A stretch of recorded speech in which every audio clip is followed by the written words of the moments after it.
Prologue. Patterns in the shadows. I wasn't looking for her. In fact, I wasn't looking for anything at all that day. My mind was busy with ordinary thoughts, the kind of thoughts that fill the space between waking and sleeping, the kind of thoughts that leave no room for miracles. Yet miracles have a way of arriving unannounced, and that is when I first sensed her. It wasn't a special kind of day, no parties, no celebrations. It was just an ordinary day in an ordinary life. The air around me shifted though, subtle at first, like the change in pressure before a storm. My skin tingled, and though I was alone, I felt watched. Not in an uneasy way that sends a shiver down your spine, but in a way that brings both stillness and certainty. It was as if a veil had lifted, and just for a moment I was standing at the edge of two worlds. And then I saw her, my breath caught, not in fear, but in recognition. Deep inside me, I knew this was not a dream, nor a trick of the mind. This was a guardian, my guardian. I would come to see her again, and each time would mark me in ways I could never forget. She was not only watching me, she was guiding me. She was part of a chain, or what I now believe to be an intricate web of threads. And so was I. What I did not know then was that my life was being shaped, piece by piece, step by step, for a task larger than myself. I have lived a life that at times should have ended. I have walked away from loss, illness, and even death. Yet each time, something or someone seemed to intervene. Some call it chance, some call it fate. I know it as my guardian angel. She has appeared 4 times in my life, maybe more unseen. On 1 occasion she was seen by my mother, and on 3 occasions she has come directly to me. Each time her presence arrived at a moment of crisis, as if to remind me that she was still there, and that my story was not yet finished. At first I doubted. I laughed off my mother's insistence that she saw an angel standing behind me. I dismissed my own experiences as tricks of the mind or the imagination of a man desperate for comfort. But the years and the patterns I have seen now have taught me otherwise. I believe my life has been guided, not just saved, but directed to people and places that I was meant to find. Now, looking back, I believe that we are all part of a chain, a web of events, woven together by unseen hands. My task may only be a small part of the larger design, but it is my task, my path, from which I seem unable to deviate. This book is not a sermon nor a set of answers. It is simply my story, a chronicle of survival, guidance, and the search for meaning along the way. In reflecting on this, I invite you as the reader to reflect on your own journey. Have there been moments in your life when you were spared, redirected, or placed somewhere that you were needed to be? Perhaps, like me, you have been walking with an angel, even if you were oblivious to the presence. My guardian angel came to me in whispers, light, and shadows, and the only way to recognize the patterns in the shadows or the complex web of threads that we all walk is to start at the very beginning, to begin on the day that she first redirected me and helped me to ultimately understand that the road I wanted to travel was not the path that I was meant to walk. Chapter 1. The Early Web. I often look back on my childhood and see nothing remarkable. School was good and I loved going, mostly because of the friends I had. I was one of those unusual children who begged to attend even when ill, pleading not to be left behind in bed. Lessons were fine, but it was the friendships that drew me in.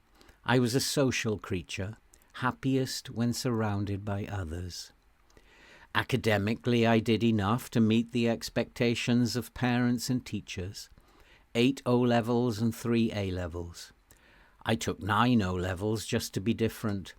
By then I had developed a competitive streak, a need to prove myself in small ways.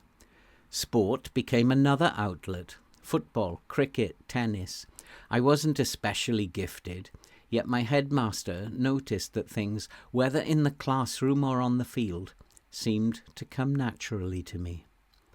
I was also beginning to develop a restless mind. Critical thinking arrived easily, and with it the urge to question everything. I wouldn't stop until the answers made sense to me, which put me at odds with my father. Our relationship was strained even as a child, and grew more so as I got older. He was never satisfied with the choices I made. They didn't make sense to him, and he could not respect that they made sense to me. We were simply too different. Still on the surface, I followed the traditional path, the one that could have led to being a doctor, a vet, or perhaps even a cricketer of some standing. Life in my early teens seemed normal enough, no different to anyone else's. Nothing then suggested that my life would soon take turns that no one could have anticipated. And yet even then, unseen threads were already being woven, threads I would only come to recognize much later. Wani. My father served in the Navy, and when I was 9 years old, our family left the UK for Malaysia and later Singapore. At the time, I was too young to understand the full weight of the experience, but these 3 years quietly reshaped me. Malaysia and Singapore were not as they are today. There were no gleaming high-rises or modern infrastructures. My memories are of houses balanced on stilts, endless stretches of sand, and muddy canals, one affectionately named the Sweet-Smelling Canal. But aside from the landscape, it was the life itself, the vibrant colours, the heavy heat, the slower rhythm of the days, the deep culture and history, and above all, the people, that etched themselves into me, even at such a tender age. I did not know it then, but I was already falling in love, not with a person, but with a place, with a region of the world that many years later would call me back and shape the rest of my journey. And perhaps, if the patterns are to be believed, it may yet be the place where the final threads of my story are meant to be woven. During the 2 years in Singapore, one figure became especially important to me, our Amma.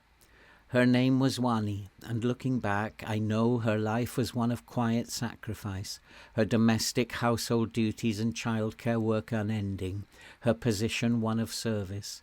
But to me, as a child, she was nothing short of extraordinary. Wani became my substitute mother. She was there in the ordinary daily routines, sitting beside me while I struggled with homework, playing with me, soothing me when I was sick, and nursing me back to health with gentle patience. She never treated these things as duties. She carried them out with warmth and kindness, as though I were her own. Wani also fed my curiosity. She recognized in me a questioning mind and never dismissed my endless whys. Instead, she answered them with stories full of wonder about her family, their struggles, and the traditions of her culture. Through her, I first began to see the world not only through my own eyes, but through the lives of others. Her positivity and patience were a constant source of joy in my young life, and the bond we shared ran far deeper than the label of servant could ever suggest. When our time in Singapore came to an end and we returned to the UK, saying goodbye to Wani broke my heart. I left behind not only a place I was beginning to love, but a woman who had loved and cared for me as her own. Even now, decades later, I can still feel the ache of that parting. Wani was one of those threads in the web of my life, a thread woven with kindness, patience, and love, woven with a purpose, and she remains unbroken in my memory. Returning to the UK was difficult for the whole family. Her daily hard work and input into the household was greatly missed, but my heart was broken and I missed her badly. For a while it felt like a part of my soul had been removed. But life moves on as it does, and picked up much as it did before, with new friends and a new best friend. Soon everything seemed to be moving along in an ordinary way again. I must have been 13 when the tuberculosis vaccination program reached our school. Each of us was handed a form to take home, requiring parental consent before we could be vaccinated. At that age, I didn't know much about tuberculosis, nor did I care. The school nurse simply told us that it was something we needed. What I didn't know then was that tuberculosis, although declining in the UK, was still a very real and deadly threat, and survival was far from guaranteed. Yet when I showed my mother the form, she refused to sign it. She explained almost dismissively that I didn't need it, since we didn't live in a slum. Despite my reasoning and pleading, the paper remained unsigned. The vaccination team came and went, and I was left unprotected. In time, I accepted the decision and pushed it to the back of my mind, and life carried on as if nothing had happened. However, when I was nearly 18, with A-levels looming ahead, something had changed. I was pale, tired, and constantly short of energy. A persistent cough had become a concern. I didn't notice all this myself, but others did. A chest x-ray followed, and with it the sharp realization that my life was about to change again. I was playing football for the school team when at half-time I was told I was being substituted. My parents were waiting to take me to the doctor. The doctor, without much explanation, informed me that I had tuberculosis and I needed to go to hospital for a while. That was all I was told. No details, no reassurance. From the doctor's surgery, I was taken straight by ambulance to what they called an isolation hospital. It was miles from anywhere, and isolated it definitely was. Just trees and fields everywhere around me. I had been in hospitals before, sometimes visiting and sometimes as a patient, but this one felt different from the moment I arrived, and I was placed in a room completely alone. I don't remember feeling fear, but I do remember the dreadful, pungent smell of the disinfectant, so strong it sometimes burned my nostrils. Worse still was the sharp sting of loneliness in those first few days. Visits were rare, tightly restricted. I don't think I have ever felt so utterly alone as I did in that first week.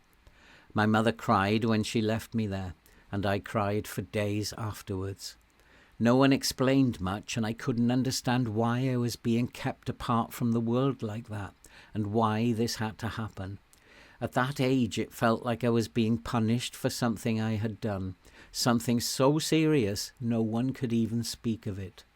By the end of the week, it was as if life and hope had abandoned me. I retreated inward, shutting down. Not only was I cut off from the outside world, but I withdrew from myself, pulling back from even the faintest touch of human interaction. But hope had not abandoned me. My life was already being guided, though I couldn't see it then. Then one day, out of that deep and absolute darkness, a light was about to appear. Myra. I was not yet 18, and I was too young to carry words like mortality comfortably. All I knew was that I had tuberculosis, a hole in my lung the size of an orange, they had said. The doctors had spoken of a new drug called streptomycin, and that this was proving successful as a cure. In that there may have been some little hope, but I couldn't see it. The hospital walls continued to press in with a silence that could feel suffocating, and although the doctors and nurses did their jobs with precision, I mostly felt more of a case than a person. Darkness had come, but on Monday of the following week, as if from nowhere, Myra emerged. Myra was different, a student nurse, young with an eagerness that shone through her inexperience. Even now, 50 years on, I still remember her name, and decades later, I could still draw her portrait from memory. She gave me more of her time than she gave anyone else. She lingered at my bedside, asked questions, smiled in a way that for a moment made me forget the sterility of the room. When she was around, the air seemed lighter, and when she wasn't, the loneliness returned. I didn't think of her as extra special at the time. I only knew that I relied on her presence more than I care to admit. She was the light that came from the darkness and brought me back into the world. She was not just another nurse doing her rounds. She became part of the fabric of my days. And when my A-level books were delivered, she sat beside me, patient as I stumbled through my revision, encouraging me and helping me as though she had all the time in the world. When blood was drawn, it was always Myra at my side, her presence steadying me more than a doctor's reassurance ever could. It seemed that she was always the one who brought my meals, but she never just left the tray. She sat with me as I ate, talking, laughing, and entertaining me as though we were old friends rather than nurse and patient. Sometimes she brought small gifts, tokens of kindness that reminded me that I was not forgotten in that sealed-off room. At 18, I thought little beyond my own relief at her presence, but looking back, I see more. She was not only fulfilling her duties as a student nurse, but she became a lifeline. She anchored me to the world beyond those bleak walls, always ensuring I would never sink back into dark places. Perhaps this is why, 50 years later, I can summon her face in my mind as clearly as if she stood before me now. Perhaps this is why her name has never left me. And perhaps, just perhaps, she was placed there for a reason.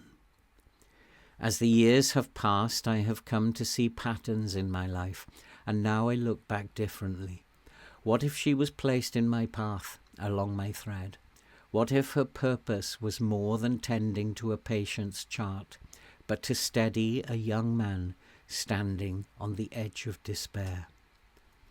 Perhaps she was one of the first signs that I was being protected, even before I was ready to see it. A thread in the web, woven gently and quietly into my life. A thread so delicate that it could so easily be missed, and at a time when I could so easily have slipped away. The crash. Streptomycin worked its miracle. 6 weeks later, I was free. I even travelled to my first A-level exam by ambulance, my friends' faces lighting up when they saw me. It felt good to be back among them, back among the living and out of the darkness. I never returned to that hospital again, but I never forgot Myra, the young nurse who had carried me through those weeks. She had been more than a nurse. She had been my guide back to life. That summer, I passed both my driving test and my 3 A-levels. Not with distinction, but well enough to satisfy parents and teachers alike. This time, though, it felt different.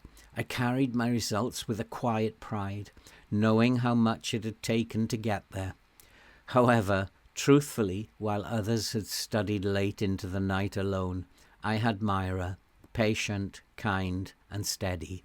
In truth, she gave me an advantage I will always be grateful for. The chest x-rays that followed showed a full recovery. Only a faint scar, barely visible, remained on my lung, a small reminder of what I had endured. 2 years later, I was finally declared completely clear of tuberculosis. It was over. After the hospital, I could look forward. I chose Leicester University, far enough from home to find independence, close enough to return if I needed to. That summer, I worked with Kathy, running a children's playgroup in the town centre. It was more of a babysitting service than a schoolroom, but we loved every moment of it. Day after day we laughed, sharing the work, and grew closer. Friendship blossomed into romance, and before long I was certain I was in love. We were bound for different universities, but that didn't trouble us. There would be Christmas, summer, and long letters in between. At this time in my life I felt good, stronger, whole again. Life had opened up before me, bright with promise. The first year of study at university began, the most exciting time of my life. Leicester was a paradise, and at last I was free. New friends, a new beginning, and to make it even better, I was in love. Kathy worked diligently, but for me university was a playground. I drank too much, played too much, but never worried. I'd mastered the balance. Just enough effort to satisfy parents and now lecturers while still living as I pleased. I chose to study psychology, another decision my father never understood. To him I had closed the door on every good career because for him only maths and physics were important. Science, not art, or perish the thought, something more philosophical.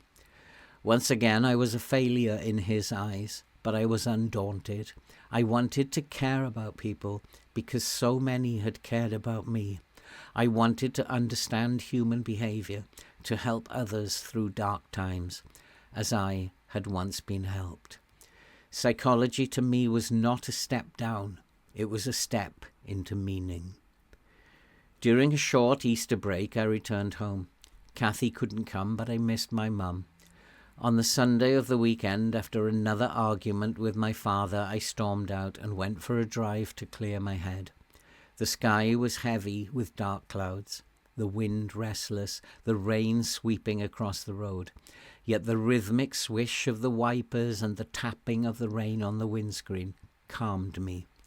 After half an hour, I turned back toward home.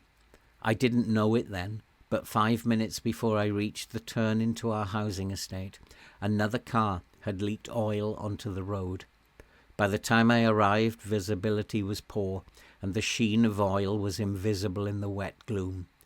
I was almost home when it happened. As my wheels touched the slick, the car spun. Tires screeched. Control slipped away from me. A strange thing happens in such moments. Time itself seems to slow down, and you see everything as if it were in slow motion.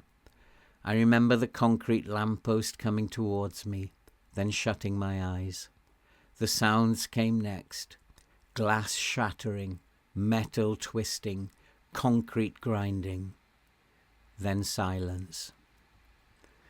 Moments later, I found myself standing on the other side of the street, staring at the wreckage of what had been my car. I felt no pain. There was no blood and no bruises. I even checked a mirror for cuts. Nothing. In those days, there were no airbags, yet I was unscathed. I had faced death again, and somehow once more, I had walked away. When Kathy called that evening, I told her I was fine, just shaken. She wept. I reassured her that the car could be replaced. Yes, she said through her tears, the car can be replaced, but you can't. My own tears came then, and I promised her in that moment that I would be more careful, never again to frighten her like that. Looking back, I see it clearly. Once again, it was not my time. Tuberculosis had nearly claimed me. Now a crash that should have crushed me left me untouched. Was this luck, fate, coincidence, or maybe the quiet hand of protection? I believe now that my guardian angel was there, just as she had been before. My thread was not yet complete, and she was making sure it did not break. Words that my angel was to speak to me many decades later revealed how she had always been there. First love.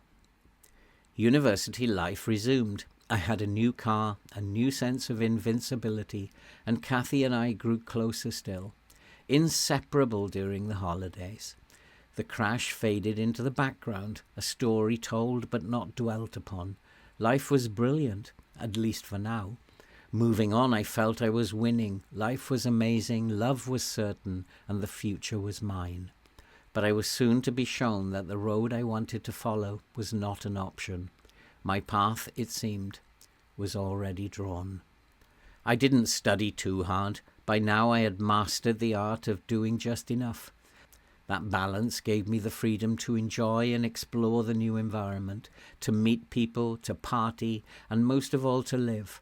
I wasn't at university only for academic reasons. I was there to grow as a human being. Politics began to matter to me in a new way, especially war. To me, wars felt futile.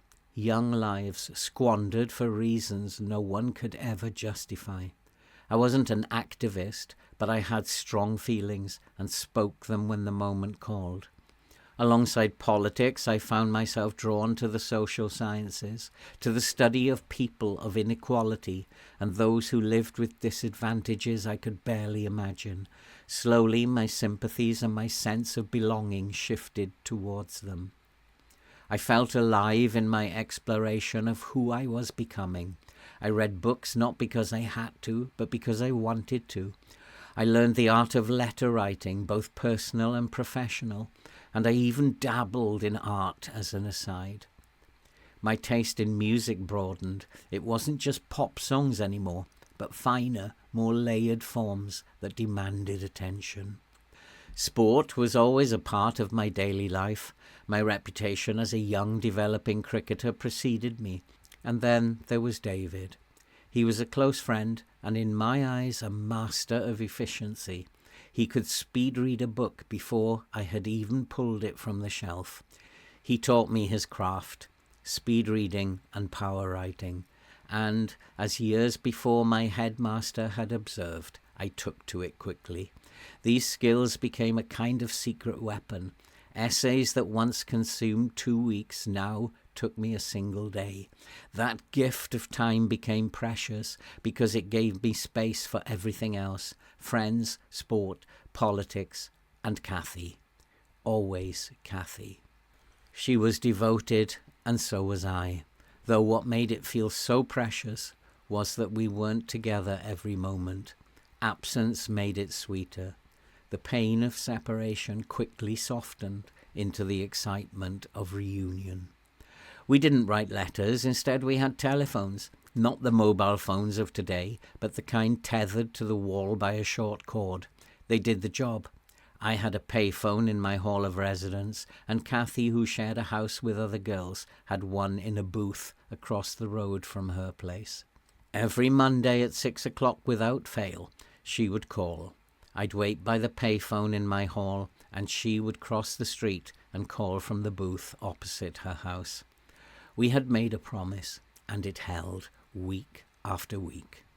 Sometimes we had to cut the conversations short because others were waiting, impatient to make their own calls. But no matter what, the ritual itself was more important. It was a pattern, a trust, a promise we never broke. A person's first love is rarely forgotten, and the same could be said of mine. It was the first time I truly understood what it meant to be in love. Of course, I had felt love before. For Wani, who became like a second mother to me, and for Myra, whose kindness and patience lit my darkest days. But this was different. Romantic love had a beat of its own.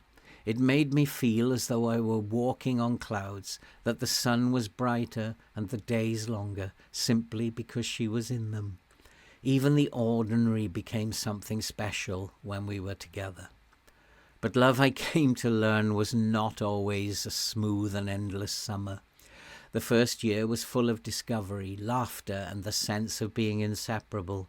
Yet as time went on, small cracks began to show. During the summer, at the end of our first year, I tried to teach Kathy the skills David had given me: speed reading and power writing. To me, it was clever efficiency, a way to hold study and freedom together. To her, it looked like laziness. She believed in steady, disciplined effort, while I valued shortcuts that bought me more of life. For the first time, a shadow passed between us. Weeks went by under that cloud of misunderstanding. She worked diligently, I sought efficiency. She valued discipline, I valued freedom. And yet, even in that tension we were learning that love was not only about the joy of similarities, but also the grace of differences. That being together meant to bend, to accept, and to grow. By the end of that summer, the cloud had lifted. We were still inseparable, still certain of the path ahead. But something had changed. We had tasted reality. Love was no longer just a dream we floated in. It was becoming something real, something tested, something alive. That was the first difficult lesson. Love begins in the raw rush of falling, but it settles into the quieter rhythm of staying. The flowers, the secret meetings, the rose gardens, those fade. What remains is the deeper truth, the need to protect, the feeling of belonging, and the hidden fear whispered at the back of the mind. What if she left? What if it all broke down? They were only shadows then, but even shadows are part of love. And at that moment in time, although life still felt perfect, sometimes it felt too perfect. As in life, best friends come and go, and it was during my second year of so-called study that I met Mark. Mark was everything I wasn't, tall where I was slight, broad shoulders against my diminutive form. A product of the Northeast, he was earthy, quick-witted, and sharper than most gave him credit for. Like me, he had perfected the art of doing just enough to get by. We found ourselves renting the top floor of an old building perched on a hill beside the university campus. The place was ancient, rumoured to be haunted. We never saw a ghost, but the strange groans and rattles in the night, more likely the old plumbing, kept the legends alive. Every spare corner we converted into storage. Crates upon crates of home-brewed beer filled the cupboards, stacked in the dark like treasure. It was cheap to make, vile to taste, but for us, impoverished students, it was the promised land. Cupboards became breweries, corridors turned into fermentation rooms where yeast worked its unseen magic. Before long, we had a conveyor belt of cloudy bottles, each more questionable than the last, but in our eyes, it was heaven on earth. Sport took up a huge part of my time. I earned my cricket coaching badges and continued to develop and grow in that sphere of life. But mostly I just hung out with Mark, worked a part-time job, and maintained the balance between work and play. When I worked hard. When I played even harder. Life was perfect. Made even more perfect because I still had Kathy. There could have been other girls. University life, especially in the haze of drunken nights, always came with temptations. But I resisted. I told myself, if you have the best, forget the rest. And I did.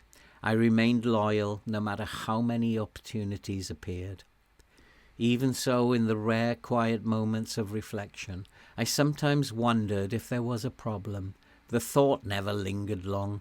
I brushed it aside with a comfort that Christmas would come, then Easter, and finally the long summer, when we could work and play together just as we had before.